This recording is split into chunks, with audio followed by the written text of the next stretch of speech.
Yo, we just people from the north side. Once the Timmy's hit the shore fine. Winter ready on the four ties. Heavy traffic on 4-5. Gotta hustle on your own time. Color people every port side. We just people from the north side. Ladies and gentlemen, boys and girls, it's your host, your boy George Mackay, back again, and I got a returning guest. Someone I haven't had a chance to talk to for a little bit, but now he's free, he's wide open, and he's available to talk to me. I'm so excited. Please help me welcome back to Straight Talk Wrestling, my good friend, and that's not shop talk, that's legit, Josh Alexander. How are you, sir? I'm doing great, man. How are you? I can't complain, dude. I have been looking forward to this all week. We got this kind of locked up about a week and a half ago.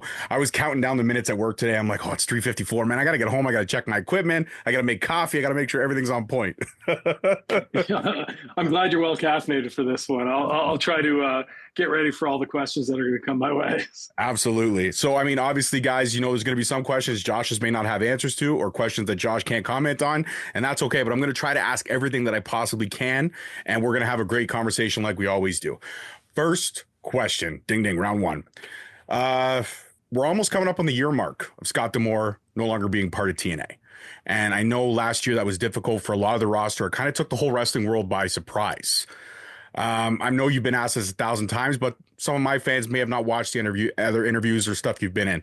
What was that whole process like for you when you guys all found out the news that Scott was no longer going to be a part of TNA? It was like a double-edged sword, man. Like on one end, like I'm an adult. I understand this is a business. I understand that, you know, this company is owned by, you know, lots of very powerful people that have, you know, a say in which way this company goes. This company being Impact TNA at the time, just recently rebranded TNA. And, you know, I'm not privy to board meetings. I'm not privy to any of that stuff that's going on behind the scenes with, you know, Scott D'Amore being the acting president of TNA and the higher ups and what disagreements they may or may not have and which direction they want to go. So, you know, you keep a clear head with that. You know, it is difficult. But, you know, it is a reality of business. So, but like, I will speak to the difficult part. Like for me, I spent 5 years in TNA Impact Wrestling up to that point, under, you know, the presidency of Scott D'Amore. And, you know, I developed a relationship with him in the past, you know, the last 2 years, kind of before he was let go. So probably year 3 to 5 for me. And that was because, you know, I was kind of a main event player. I was somebody that was figured into things. So, you know, you get conversations with the president of the company, with somebody that's the head of creative more and more when you have more and more responsibility thrust upon you.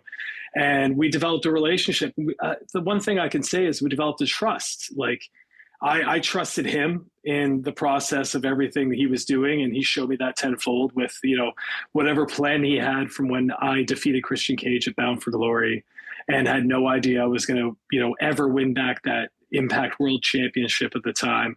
But he had a plan in place that entire time. And I just trusted the process and, you know, it all came through to what it was. And then after that, when I finally regained the championship and I went on to have the longest reign in company history, I feel like he developed a trust in me to where, you know, he could trust that I was always going to go out there. I was always going to deliver. I was always going to kill myself for, you know, the company, for the roster, for the fans, for myself, you know, this foolish pride that I have to go out there every single time and try to give everything I have. And I know you've seen it, you know, on the independents, even, you know, through Destiny over the years and other independents throughout Ontario. I'm just wired in this way where, you know, I want to go out and I want to give the best I can for myself and for the fans to make sure they feel like they get their money's worth every single time, because otherwise, what am I doing? I want to call myself a professional wrestler. I'm going to go out and do it to the best of my ability every time. So, you know, it was a shock to me because I felt like we were, you know, rebranding a TNA. It felt like we were on this hot streak, you know, crowds were increasing. And it just felt like we were finally gaining traction after this slow burn and build of regaining fans' trust for, you know, the prior 4 or 5 years that I was in that company, because TNA kind of came from the dark ages in those mid 2010s, like you're talking 2015 through 2018. Many people have said it many times. TNA was on its deathbed, or has been on its deathbed a dozen times, if not more. And it is just this company that keeps going. And I think the reason it keeps going is because there's just so many passionate people involved in that company that want to keep it going and give their all. And I'm talking about like everybody in the roster, just to name a few. Like you have someone like Eddie Edwards who's been there more than a decade. That man's like killed himself every single time to go out there and represent the company, represent the locker room as a leader, and give everything he has. And I saw that same kind of passion in somebody like Scott D'Amore. Like TNA Impact meant something to him, meant something far greater than a paycheck, meant something far greater than a job. And if you want proof of that, just watch me and Will Ospreay from the very first main event of the very first episode of TNA Impact from earlier in 2024. And that promo that he cut in the ring was impromptu because we went home 3 minutes early. And he just went out there and off the cuff spoke from the heart. And man, it gave me goosebumps, and there was tears welled up in his eyes because this company meant so much to him. So, for, a couple of weeks after that promo and all that stuff, for this to just happen, it came as a shock, certainly. But, like I said, it's just the cost of doing business. Yeah, no, you're absolutely right. You're absolutely right. But again, Scott D'Amore, you can't keep a man like that down. And he goes, what does he go and do, Josh? He goes and resurrects Maple Leaf Pro.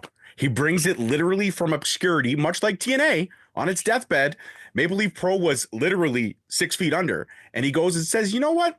I want a new challenge. My new challenge is this. I'm going to bring, like, you got to love it. And then, of course, you guys show up. It was two nights of absolute banger after banger after banger. There's not a bad match on those 2 nights. And maybe that's me just being a Canadian wrestling fan from the heyday, but there was not a bad match. And it reminded me so much of that intimate feel that Maple Leaf Pro was known for. It reminded me of just how great the glory days were.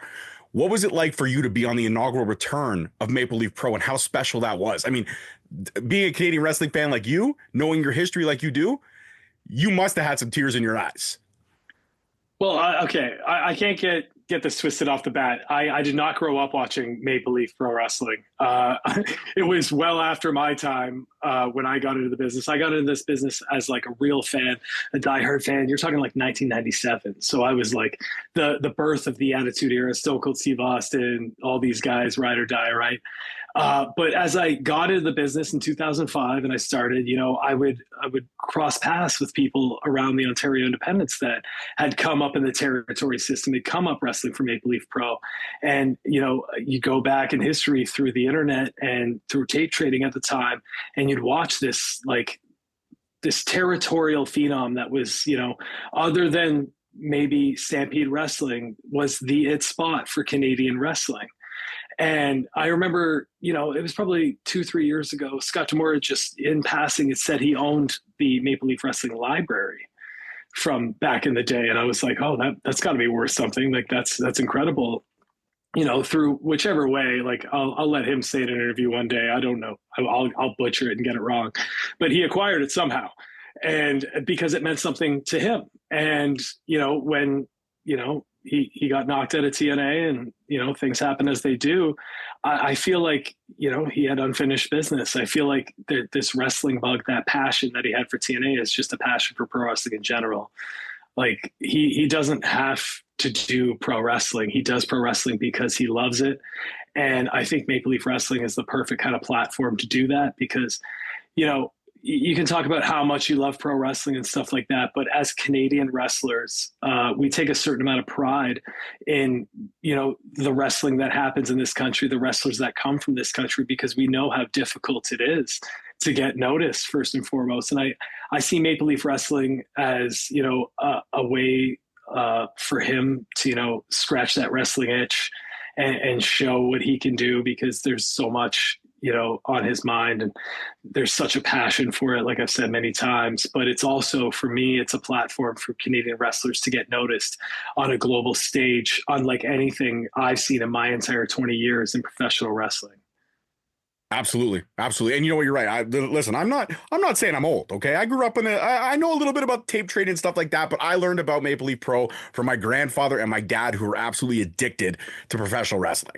So that's where it's ingrained in me, and now it's ingrained in my children, and it's going to be ingrained in my children's children because they're not going to have a say. They're not going to have a say. There's no option. It's going to keep going. The love for pro wrestling in the Mackay household, anyways. Now I have to ask about Will Ospreay, man. Those matches were phenomenal. They are literally probably hands down going to be cemented as up there in conversation with some of the greatest matches of all time. You two, as you always do, you go out, you leave everything out there. There's not, and you're right. I've seen it millions of times. I've seen you leave everything out there and more. I've seen you leave stuff that shouldn't be out of you out there and more. I.e., Destiny Steel Cage blood match. Go watch that, guys. There's a lot of blood that came out that day. But man, Will Ospreay, you two of the best wrestlers in the world, going toe to toe, dream match field, dream match hype, and you guys don't deliver. You go above and beyond. Talk to me about working with Will Ospreay those two matches. I mean, you can say everything about Will Ospreay, but it's already been said so many times. I think anybody that's seen him wrestle like just once knows how naturally gifted and how, insanely talented he is at pro wrestling.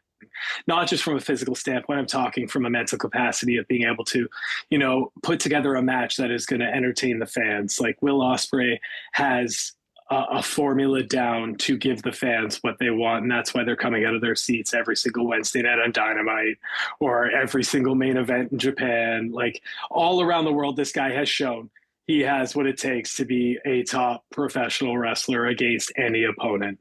And for me, stepping foot in the ring with him, I felt like I was representing TNA.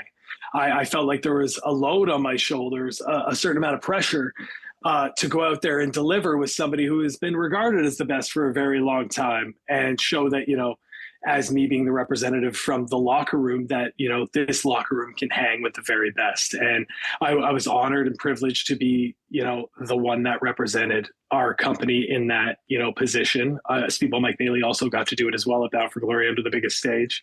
And I'm sure he felt, very similar. But, all that pressure, it's just something that, it's something I enjoy. It's something that makes me push myself and, see if I can rise to the occasion kind of thing. It's this thing that after 20 years of pro wrestling that, makes me want it even more. And to be put in those situations is something I feel incredibly privileged, to have first and foremost. But, you never know what the chemistry is going to be like. I've wrestled tons of guys that, are regarded as the best that I've watched. And I'm just like, man, that guy's amazing. And then when we get in there, the chemistry isn't quite there. The match is still great, but it can never get to that extra level that really makes it something special, memorable, that's going to make it last, through, time and be legendary or however you want to talk about it. And, from the moment me and Will kind of sat down and started talking, Will had talked about his passion for TNA. I mean, he said it in interviews many times. He wouldn't be a wrestler if it weren't for AJ Styles, Samoa Joe, and Christopher Daniels, that Unbreakable three-way in 2005. And me, I echoed the same sentiments. Like these matches were the ones that inspired me to be a pro wrestler in the first place. So we had that in common. And he just came in wanting to give everything he had to try to make, myself and make the company, get as many eyes on it as possible. Because, I don't think he felt like he owed TNA, but there's a certain part of him that wouldn't be around if it weren't for TNA. So it's something he took a lot of pride in. So we're both in there just, prideful professional wrestlers, been doing this for a long time, trying to give everything they have. And, thankfully, everything came together. That chemistry was there, and we made magic happen. And now, with me closing out my time in TNA, and you never say never. I could be back in TNA one day, and TNA will live forever in my heart. But if it is all said and done with Josh Alexander and TNA, I can only hope that those matches are remembered. Maybe not in the same light because I put that Unbreakable three-way on such a pedestal, but remembered through time by many, many fans for decades to come, and something that is looked upon as like a very bright spot in the TNA era of this resurgence. Absolutely. I think they will be. I think that they will stand the test of time. I think they will become lore in the TNA history books. And that's just my opinion. But the great thing about my opinion is this is my show. So my opinion does matter. It's highly regarded here. I'll take it. That's right. Yes. So I got to ask this free agency. It's looming. It's out there. You know, this question was coming. I'm not asking where, but I'm asking, have conversations been had and how are the conversations going? I mean, I can't ask you to speculate on where you're going because that's your decision with your family's decision. I'm not asking for any breaking news. I'm just asking because I wouldn't be a wrestling podcaster if I didn't throw that question out there. I mean, you got a job to do too. I totally get it. I have, secured agents to handle all this for me. I'm very privileged to have, some of the best agents in pro wrestling representing me through these conversations because, it's something that is completely foreign to me. I signed my first contract, sight unseen almost to join TNA. I re-upped for 3 more years I signed a contract, but it was basically just a handshake deal between myself and Scott, and that's where that trust that I talked about earlier came into play.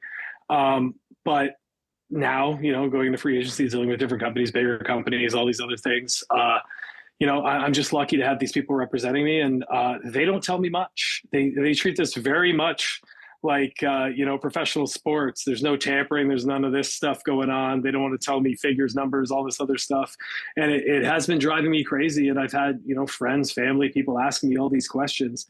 And all I can tell you is that I'm going to be okay because that's what I've been told. And I've been told there have been conversations and there's options on the table, and I will have some pretty serious decisions to make come, midnight on February 15th. So I'm very excited. I'm very nervous, but like I said, earlier, this journey is something that I'm very privileged to be on. I'm very lucky because the opportunities I was given in TNA, and I will never, speak badly about TNA because I would not be in this position if it were not for the platform I was given and the opportunity I was given 6 years ago to join TNA Wrestling. And now, it's been 6 years looking at the landscape of TNA. Could I go back? Yes. I have said it many times. That is not off the table. I have left it in their hands to, come to me with an offer. And if they do, I'll be very happy to entertain that. But, it's just all about what I want to do next, what's best for my family, like you said. And, what excites me. That's the thing I'm really looking forward to. And it's not just like dream matchups, working with certain people and stuff like that. It's just I've really gotten into telling stories, man. Television wrestling is completely different than the independents. I've been very privileged in TNA, to tell amazing stories with like me and Moose on the chase for the championship. Myself and Bully Ray was one of the favorite stories I got to tell in my entire career. I just finished out with TNA telling, it was a quick story, but I feel it was a very well executed story with somebody I think who is the future of TNA, and Mike Santana, with our I Quit match. And I just want to tell more stories, man. I want to be able to do that because I feel like I've gotten pretty good at it. And I feel like it's something that's going to really excite me moving forward. So, come February 15th, we're all going to find out together, and I'm very excited for it. Absolutely. I can't wait. It's going to be like Christmas for me. I mean, think about it. Valentine's Day, I get to spend time with the woman I love. And then the day after, I get to find out what one of my favorite wrestlers is going to do. So it's kind of like a great weekend if you're really bitching. Well, hopefully I have answers for people on February 15th, or at least I have answers for myself. So absolutely. Don't worry. There'll be a text, and all the text will read for me is, so where are we going? But regardless of the fact, man, I know that you are going to be a great addition to wherever you go. And, looking at how crazy wrestling is right now, we talked about the Forbidden Door when New Japan and AEW started working together. We talked about the Forbidden Door when AEW and TNA started working together. And then we talked about all these things. Tony Khan goes and buys ROH, and all of a sudden he revives that. Impact goes back to being TNA, which was insane. I still love that vignette. All of you guys, I was born for this. I'm ready for this. I knew about. I was like, oh my God, this is so electric. That vignette still gives me fucking goosebumps, man. Still gives me goosebumps. But, I look at the partnership with WWE and TNA, and that's happening right now. And I look at TNA getting live to air, not pre-taped, live airtime on Sportsnet. Crazy time period. And I'm thinking this is where TNA was meant to be. And I'm looking at the people who have come home, like a Santana. I look at people that have come home, like a Tessa Blanchard. I look at people that have come back, and TNA is a place where I believe second chances are second nature. And I believe that a lot of people in pro wrestling, when they feel like they don't have much to tell or much left to give, TNA finds a way to reignite that passion, reignite that fire. Would I be wrong in saying that, or what do you think? I mean, I've always called TNA the land of opportunity. If you look at the past, 20 plus years of its existence, it has been a place for, young, lesser known wrestlers to be discovered. You're talking about AJ Styles, just to name one, but the number one that was discovered in TNA and is the first person you think about when you think about those three letters. And, myself included, nobody knew who I was on a global stage until I showed up in TNA, and look at me now. But it's also a place where people can come reinvent themselves. You look at someone like Christian Cage, not seen as a main eventer in WWE at the time, couldn't break through whatever, fictional glass ceiling was there for whatever reason, came to TNA, became a world champion, showed he was a main event caliber player, went back to WWE and showed he was a world champion. You know what I mean? It is a place for you to be discovered and is a place for you to reinvent yourself, and it is to this day. And that's something that I take a lot of pride in for TNA, because it makes the best out of everybody that comes in there if you want to. Let's talk about Northern Armory. I want to talk about that. I love the fact that you got your own faction, albeit how short it ever was. I love the fact that you were able to groom Icarus, you're able to groom Williams, you're able to kind of give them that like learning tree branch. How much fun was that storyline? I mean, obviously the way it ended, the beat down in the ring, not the best thing, of course, but we don't focus on the ending. Let's focus on everything but the ending. We'll leave the ending out of it. But what was it like, being able to kind of work with those guys, kind of be the groomsman, if you will, grooming them, getting them ready for how much pressure TNA really is? Well, like for me, when I came into TNA, I had Ethan Page, who had already been here for about a year at the time, to help kind of be the buffer to, lead me through whatever trials and tribulations were to come with it, working on TV, the timing of certain things and all these other things, just stuff that's different from independent wrestling. And I've been able to get my word in with management on a few people. I've put over so many people over the past 3 or 4 years to get contracts in this company, and a lot of them didn't. But Judas and Travis were one that I've been championing for a long time, and luckily, like it crept in. When the Motor City Machine Guns were slated to leave, I was posed the question of who can replace the Motor City Machine Guns, and the simple answer is nobody. Like that's like, how do you replace the most iconic tag team in TNA history, one of the most influential tag teams in all of pro wrestling history? You can't. But Judas and Travis are supremely talented, and they've shown it on the independents in places like Defy Prestige and so on and so forth over the years. And I just knew there was something there. And above and beyond all that, they're really good kids. Like, they have good heads on their shoulders. They're professional. They're passionate about pro wrestling, which is everything I love and I want to see. So I had no problem sticking my neck out to try to get them in here. And then when I got them in, it was like, a couple of tag matches on Explosion, and then you wouldn't see them for a couple of loops. And I was like, what are we doing, guys? Like, these guys, if you just give them reps, like, I understand the first match is not going to be a home run. Like, they have to get their feet wet. They have to figure out what they're doing. Like, this is a completely different animal. And just at the time in TNA with the roster structure and everything like that, with people coming and going and like storylines and stuff, there just wasn't space for them to be, given these opportunities early on when they first signed. So I kind of pushed when they turned me heel. I was like, can you put these kids with me? I'll be able to kind of take them under my wing. I'll help them whichever way I can. And, I got to do that. Yes, but I would have loved to have been able to do more. If you look at the whole run we've had, I had them by my side for everything, but, for TVs almost, but not pay-per-views. They were constantly banned from ringside while I was on pay-per-view, because I'm like, Santino must hate me because he never banned, the system from ringside at any of these pay-per-views. Like, Moose had everybody at his disposal at all times, or Eddie Edwards and Brian Myers had everybody at their disposal. And all of a sudden Josh is left high and dry on his own, to face Steve Macklin and Mike Santana and all these other people. but like I just feel like there was more meat on the bone there. I felt like we could have interacted with more promo stuff, to help them with that stuff, and we didn't get to do that much. But I'm very happy that we did get to work together. I'm very happy because I like them so much. I think so highly of them. I think they have a very bright future in that company. They just need to get tag matches. They've had maybe 2 or 3 tag matches in their whole run so far. And I hope now with the new Northern Armory coming in with, Eric Young turning on me and, taking over this group, that gives them legs to keep traveling forward. And I really hope that they get opportunities with the Hardys or the Good Hands and all these other tag teams that we have established, because you're going to see something very special from them the moment they get those opportunities. It's just a matter of when. Yeah, I sat down with Judas a couple weeks ago, actually, and I asked him point blank. I was like, what would it be like to have a ladder match with the Hardys?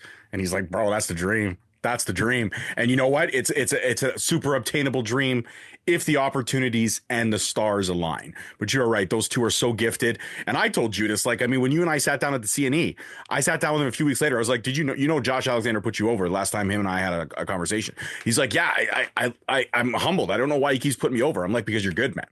You're good. He puts you over because you're talented. That's it. Yeah, because his 70th match is one of my favorite singles matches of all time. It's that kind of talent doesn't, sure, you can talk about work ethic and all this other stuff, but there's a certain aptitude that you have to be born with. And he's just born with something different that prepared him for that moment, whether it's, not buckling under pressure or just knowing exactly what to do and when, and having this ability to be years ahead of where I was at that time in my career. It's just impressive. It absolutely is. It absolutely is. And, you mentioned him earlier, and I got to ask this. I mean, I know you've been asked this question before, but when Ethan Page won the NXT title, I tweeted, okay? It was a tweet that didn't go over well because I tweeted I wanted it so bad to happen. I'm like, this is perfect. TNA is sharing talent. Josh Alexander is there. Why won't they do Josh versus Ethan? That would have been so amazing. There's meat on that bone too. Was it ever discussed? Was it ever thrown around? I know people throw around theories all the time, but was there ever an approach? Were you ever one of the people that was going to go over when they were sharing the talent, or was it only those few select individuals that got a chance to appear? This is the tough question. I will say that there was one certain situation where I was supposed to go that did not happen. And there was maybe 2 other situations where I was asked to go and it got shut down for which reason that wasn't my own doing. So no hard feelings on my end. Like I said, I apparently have options on the table. So there's no hard feelings, nothing like that. But there was definitely plenty of stories that could have been told, whether, the North reunited for one night only, or, I went one-on-one with Ethan Page in some capacity just because of all the history we have together. There was a lot of stuff thrown at me at certain times, and, whether it's true, false, or whatever, it just didn't materialize for whatever reason. Timing wasn't there for it. So. I love that. I love the answer, but I hate that line. Timing wasn't there. Timing sucks. When is timing ever going to be right, man? Well, I say it all the time, and, I didn't believe this earlier on in my career, but as I got older and I've been through some trials and tribulations, I believe everything happens for a reason. So we'll just leave it at that. I like that. Now, you're one of your last indie dates, or I believe your last indie date to take indie bookings was here in Ontario. It was Barrie Wrestling. It was a special moment, a really amazing picture. Shout out to Brian Weiss, one of the great photographers here in Ontario, next to, of course, Jeffrey Coleshoe of the Indies, who is your one of your close friends as well. Also runs a great promotion, Northern Crown, which is phenomenal. But there's a shot that Brian Weiss took of your headgear just in the Barrie ring, and we could see you kind of out of focus off in the distance. And it's a special moment. It's a somber moment. And it's a sad moment, man, because those intimate venues that we got to see you at were some of the best matches I've ever seen in my life. And I dude, from the bottom of my heart, for being an Ontario indie wrestling fan, for being a pro wrestling fan, thank you. Thank you for the utmost amount of years that you put your body on the line to entertain this little chubby kid from Brampton, Ontario, because I had a blast watching your career. I still have your picture. It's hanging right here. The one I made you sign to my favorite podcaster. It's a lie, but it's okay. I know it deep down in my heart. Hey, man, I'm on this show right now, and I'm not doing many others, so I'll give you that. Yeah, there you go. But was the choice Barry, or is that just again timing? Was that just timing, or was Barry the last one you really just wanted to honor? So I had discussed this with my wife, and my agents and stuff like that going into free agency. And they were like, maybe you should tone back the indie bookings to be completely healthy come February 15th and all this other stuff. And I was like, yeah, whatever. I've just done the indies forever. This is what I do. And as I talked to my wife and stuff like that, we kind of make the decision that, it might not be a bad idea, but we never come to a decision. Then it was early November. I wrestle what would be my last match in the GTA for Northern Crown. And the GTA has kind of been the apex of my independent wrestling career for 20 years. I made my name in Hamilton, Toronto, all these areas around here. And I saw Northern Crown kind of as what would be my finale, in a sense that I get to pass off everything I have to what I see as the next generation of Ontario indie wrestling. I see Gabriel Fuerza and Von Vertigo as, the two best wrestlers, the two that can kind of take the leadership role that I had. Because for whatever reason, for the past, probably 15 years, people have looked to me as a leader in Ontario from a wrestling capacity in locker rooms and stuff like that. And I said it in the post-match promo with them that, I never asked to be a leader. This is never like an application I filled out. I never wanted it. It was just seemed to materialize organically because I always led by example. I went out there every single night. I killed myself. I did everything I could to put on the best show possible. And like I said earlier, I don't like bullshit. So if there was ever bullshit in a locker room, I'd be the first one to shut it down, tell people to grow up, get out, or, whatever. And, when I was on a show, there was never any BS. It was just the way it is. And people just went out and tried to wrestle their hardest. And, I set kind of the bar for, the show that I was on. And I think that's why I fell into that role. And I looked around the ring that night after I put over Gabriel Fuerza a few months earlier. We did this kind of story in Northern Crown where I turned heel and took a championship, even though I wasn't the champion. But then we had a 3-way match and I put over Von Vertigo. So I ended up putting them both over in Ontario. And those were the two only pins I'd eaten in Ontario in probably like 5 years or something like that up into that point, which I didn't even realize until somebody else pointed it out to me. But it was just really me trying to pass off everything I had to them so they can go on and be as successful as possible and take this as seriously as possible. Because I think Ontario is some of the best wrestlers in the world. And I just think, the locker rooms need somebody that's going to be able to stick up for the other wrestlers that might not have a voice. So I did that. But when I grabbed the microphone afterwards, I didn't want to do any of this. It's just in the moment, I remember Von Vertigo pinned me and I started like tearing up because the reception, the match went as well as it could have possibly gone. I was so proud of that moment. And I just I talked about it with my wife, but we hadn't made a decision. I was just like, I'm done with the indies. I just said it. And it was from, how emotional I was going on there. And I was just like, I said it, I'm going to stick to it. And I only had a certain amount of bookings left. I think January 11th was supposed to be my last one for overall in Prestige, but I wasn't able to make it due to visa issues. But, Barrie Wrestling, early December was my last one in Ontario, a couple hours north of that Northern Crown show. And Barrie Wrestling's been very kind to me over the years, man. I lived in Tottenham for a few years, which was only like 45 minutes from Barrie. I'd wrestled there probably, 25 times over the years, did an Ironman match there, did a bunch of stuff there. And I just love Sean. I love the crew there. They treat everybody, very well. They put on the best show they possibly can every single time for the fans. So, closing out my, independent wrestling in Canada at Barrie, I was totally cool with it, totally fine with it. And that image that you're talking about that Brian took is just, when I leave the headgear of the ring, I did it as well at TNA this past week when I had my final match, and I did, I was able to talk to the fans, the live crowd afterwards, not on TV. I left my headgear in the ring. That's just a way of me to say that there's going to be a part of me here forever, and I'm taking a part of you with me forever. And that's just the kind of way I want to, symbolize that moment. So. Absolutely. And I think it's one of the greatest. It's a simple gesture that goes a long way. I saw that picture. I was scrolling on my phone because I wasn't able to make it out to the show because, you know, stupid car issues, right? But I saw that photo and I was like, yeah, I welled up. I was like, yeah, it's time. I get it. I get it, man. I get what he's doing. It's time. It's hard, but it's time. I get it. And it sucks because I want it. Like, I want to keep Ontario a secret. I don't want people to know how great it is here, but also at the same time, what kind of podcaster would I be if I didn't highlight the great talent that we have in my backyard? And you're right. Gabriel Fuerza. I mean, he fights all the time, but him and I are pretty tight. We're like almost best friends, but he doesn't really acknowledge it at all. Von Vertigo as well as an amazing talent. And you know what?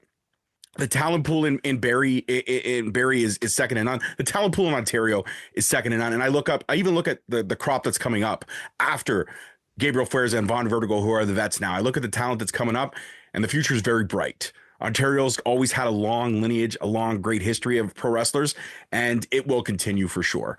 It will absolutely continue. And you know, another thing that sucks, I won't see my favorite member of the Alexander family. I won't see Jet anymore. Jet's awesome. Jet's giving me a couple of chops, man. He's awesome. Give him 10 years. I'm sure he'll start training eventually. So I know he will. I know he absolutely will. Still, one of my greatest videos ever is that the one of your wife posted when Jet kicked you right in the sack, dropped you like a sack of potatoes. It's amazing. Yeah. Every year in November, that thing comes up in the memories and is thrust around all over again. So it's great too, because November's my birth month. So I'm like, oh, sweet. This is how I start November. Josh Alexander getting kicked in the nuts.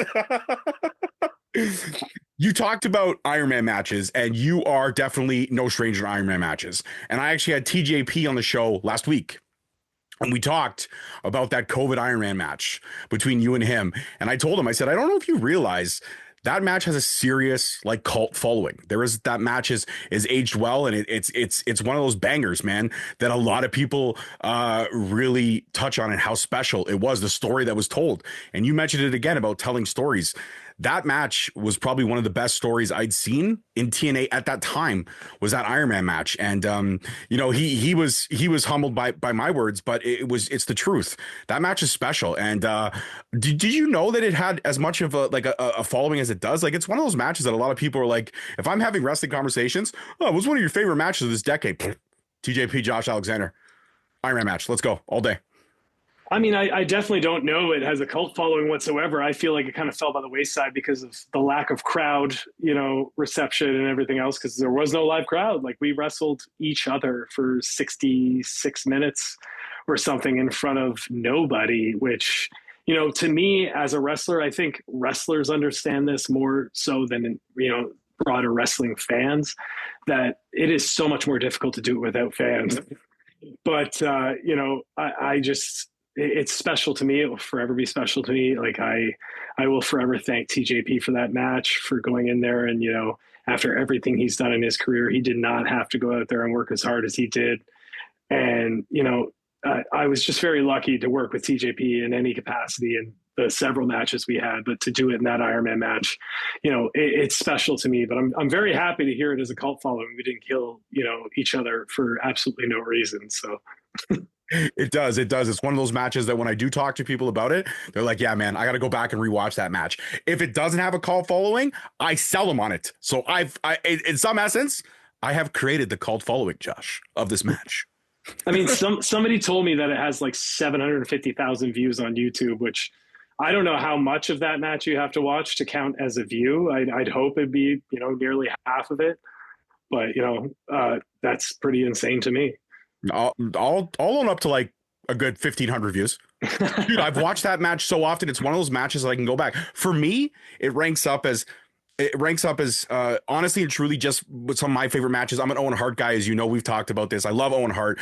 Owen Brett, WrestleMania 10. I can watch that match every day of the week. When I'm under the weather, when I'm sick, I throw that match on because I know every move. I can even recite the commentary. That's how many times I've watched that match.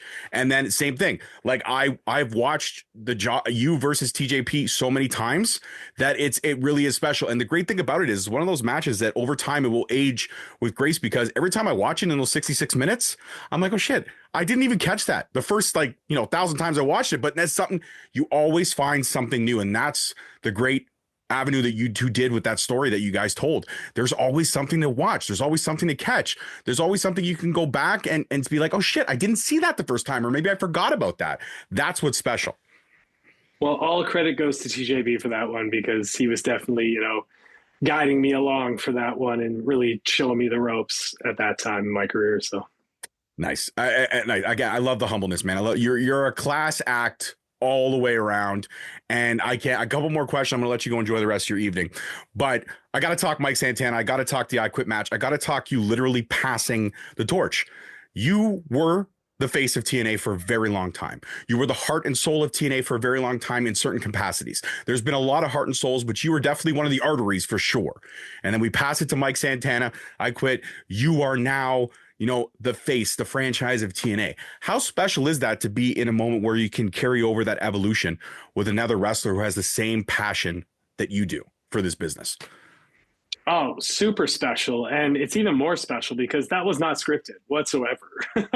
That was all my own doing and all my 100% beliefs that I just put out there live on pay-per-view for the world to hear. And if you don't agree with me, too bad, because it's out there now and I said it. So if it meant anything to you that I was regarded as the standard, you know, for me to say that he's the standard is because I 100% believe it. You know, that none of that was storyline. None of that was scripted. He grabbed the microphone, asked me to shake his hand and all this stuff. I grabbed the microphone, said, yeah, man of my word. I quit tonight. I'll shake your hand. And I just said it because I believed it so strongly in that moment. It wasn't even like I thought about saying it. The words just came out of my mouth without effort, because from the moment, like I have known Mike Santana for, 10 years, and, LAX in the North, we worked together a lot before he went off to AEW, and now he's returned to TNA and he's come back with this fire inside him that, I'm very happy to see, because I've always known he's capable of this. It was just, he's spoken about it, like his addiction issues and all this stuff that he's overcome, and like, can't be more proud and more happy for somebody turning their life around, because this guy has, wrestling is his addiction. And, he had some other things competing for it for a while, I think. And now he's found this one outlet that is like the rightful outlet for him to get out there and be addicted to share with the world, because he is so talented at this. He cares so much. And like, I can talk about how much I love this, how much I care for it and all this stuff all day long. And it would sound braggadocious, but for me to recognize it in somebody else, to the point that I feel that I have a passion for this, or even more so than I have a passion for this, and for me to recognize that in somebody like Mike Santana, that's where all the respect of the world goes to somebody like him. He has come in, and from his very first match at Rebellion last year, he came to the back afterwards. I gave him a big hug, and I was just like, you should be the champion. You should be you're the guy. Like, you have solidified it. You are ready. Like, it's not like you have to come in here and prove anything to anyone. You went out there and proved it in your very first match on your entrance alone. Like, just that, it just bleeds out of him, that passion that he has for pro wrestling, and the fans get with it. They gravitate to it, and they see how hard he works. They see how much he loves this, and they get with him. Like, being a babyface in professional wrestling is extremely difficult. I lived it for a very long time, and being a babyface champion is a million times more difficult, because it's all up to the chase. And once you get the belt, how are you going to impress me now? And I was very lucky when I had the championship that, I would go into most matches with a lukewarm reception, because I was wrestling another babyface, or I was wrestling Eric Young in his hometown of Nashville or something like this. I was put in these situations, but by the end of the match, through my wrestling, I would get the crowd back on board with Josh. Josh is really good. Josh is the champion. We like Josh again. And it was this ebb and flow the entire time. But to see like Mike, he's such an organic baby face, because it's just real. And like, I mean, he calls himself the realist and all this other stuff, but like, it is completely genuine and real the entire time. And to be able to go out wrestling one of my best friends on that Genesis pay-per-view, putting him over, and like, I got to put over my other best friend, Steve Macklin, on the way out at Turning Point as well. Like, this is a storybook ending to me for my TNA career. Like, if it all ends now, my career is over, nobody signs me February 15th, and I go back to construction, I am very proud of everything I've been able to do, because I got to go in, I got to accomplish a lot, I got to show what I could do. I got, to share my love of pro wrestling with everybody around the world. And then I got to put over, two people that I think are immensely talented on my way out. And I got to anoint, people call me the Standard, the heart and soul a lot.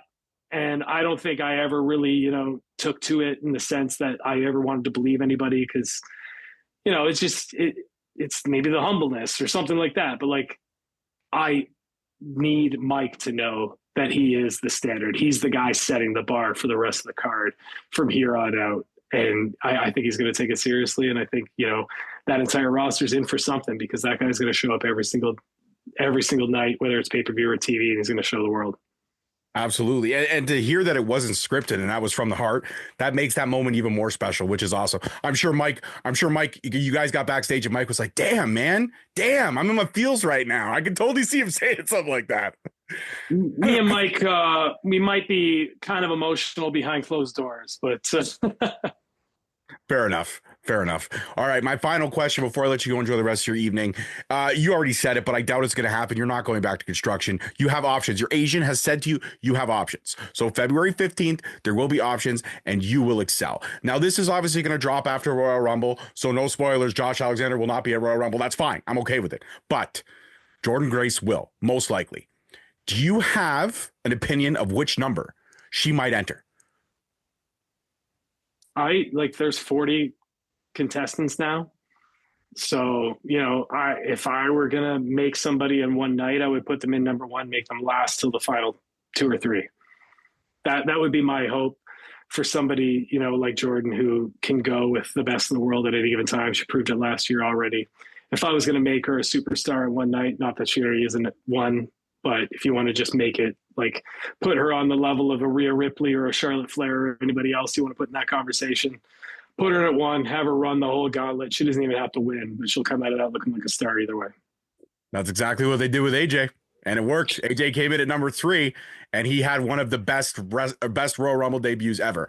Royal Rumble is one of my favorite events, obviously next to WrestleMania, and of course, Bound for Glory and Slammiversary. I love those. Those are some of my favorite moments in wrestling. In my calendar year, I always look forward to those. And it's just, hopefully, one day you're back. But for right now, whatever the future holds, man, best of luck to you. And I hope that you enjoyed this conversation, because I know you're not doing many. But as soon as February 15 hits, there's going to be a lot of media requests for Josh Alexander. I know this. I absolutely know this. Well, I appreciate you having me on. Like I said, I'm not doing a lot of these, and I've chosen to do 2 podcasts in this time that, I have off before I make my decision. That's just because, you guys are good people. Like the 2 I've chosen to do, and you've always been fair to me. You've always been kind. And I hope to see mini host that's probably not so mini anymore sometime soon. So dude's going to be 16 this year. 16. Can't even think about that. Yeah. And she's a stunner, just like mom. And I'm petrified for when dating happens. I'm not looking forward to it. But then, of course, that's when I get to call in favors. That's when I may have to be like, hey, Josh, listen, man, I know you're stateside, but just fly out for like an hour. I'll pay for the red eye. It's fine. No problem. I'll send somebody far more intimidating than me. That's fine. Nice. I want to reenact the 50 Cent sequence from Den of Thieves. That's my goal. Yeah, I was just going to say the 50 cents. I'll send up some Tongan brothers from, a locker room somewhere. Amazing. Absolutely amazing. Josh Alexander, thank you so much for joining me here on Straight Talk Wrestling today. Guys, you can follow him everywhere, Walking Weapon, on all social media platforms. February 15th, circle it on your calendars. The announcement will be made. That's it for me. I'm your host, your boy, George Mackay. All the socials are in the links below. Peace, love, and wrestling. We'll see you guys next week. Peace. Yo, we just people from the north side. Once the Timmy's hit the shore fine. Winter ready on the pole ties. Heavy traffic during 4-5. Gotta hustle on your own time. Color people every port side. We just people from the north side.